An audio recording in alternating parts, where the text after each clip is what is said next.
पास्कांचो काळ, तिसरे सातोळे, सोमार. जुवावा प्रमाणे जेजू क्रिस्ताचे शुभ वर्तमान. अध्याय 6 वळी 22 ते 29. दुसऱ्या दिसा थंय एकूच व्हडें आसलें, आनी जेजू आपल्या शिसा सांगाती त्या व्हड्यार चडूंक नासलो, पूण फकत ताचे शीस गेल्ले म्हूण पलतडी रावतल्या लोकांक पळयलें. तिबेरियासांतावन आनीक व्हडी तांणी उंडे केल्ले त्या जाग्या लागीं पावलोली.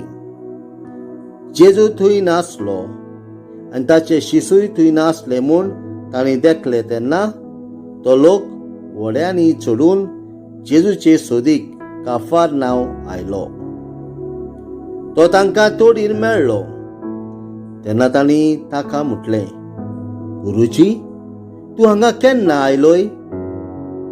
जेजून तांकां जाप दिवन म्हटलें, हांव तुमकां सत सांगतां, तुमी खुणा देखल्यो म्हूण न्हय, बगर उंडे खावन दादोशी जाल्यात देखून तुमी म्हजे सोदीक आयल्यात.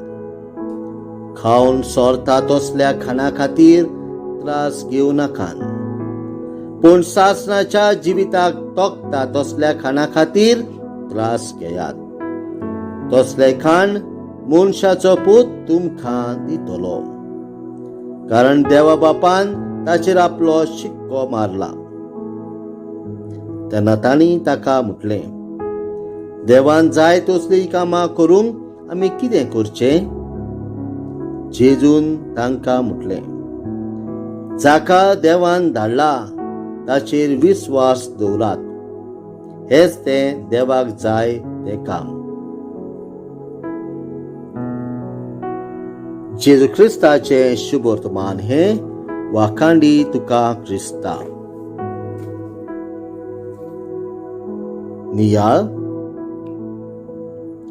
खावन सोरता तसल्या खाणा खातीर त्रास घेवं नाकात, पूण सासणीक जिविताक तोखता तसल्या खाणा खातीर त्रास घेयात. ह्या आतांच्या काळार मनीस सोरता तसल्या वस्तूंक अदीक मोल दिता आनी सर्गीच्या वस्तूचेर विसर घालता. पूण आयज जेजू आमकां आपयता, सोरता तसल्या वस्तूंक न्हय, बगर आमी देवाची भक्ती करता जाल्यार आमचें जिवीत निराशी जावंक शकता. पूण देव दितोल्या सुर्गीच्या देण्यांक घेवन आमी आयती जाता तेन्ना देव आमकां सगळ्या बरेपणान भरता. तर आयच्या दिसा आमी मागुया, सोरतल्या वस्तूंक न्हय, बगर तोखतल्या वस्तूंक लोभ दिवंक देवाची कृपा. आमेन.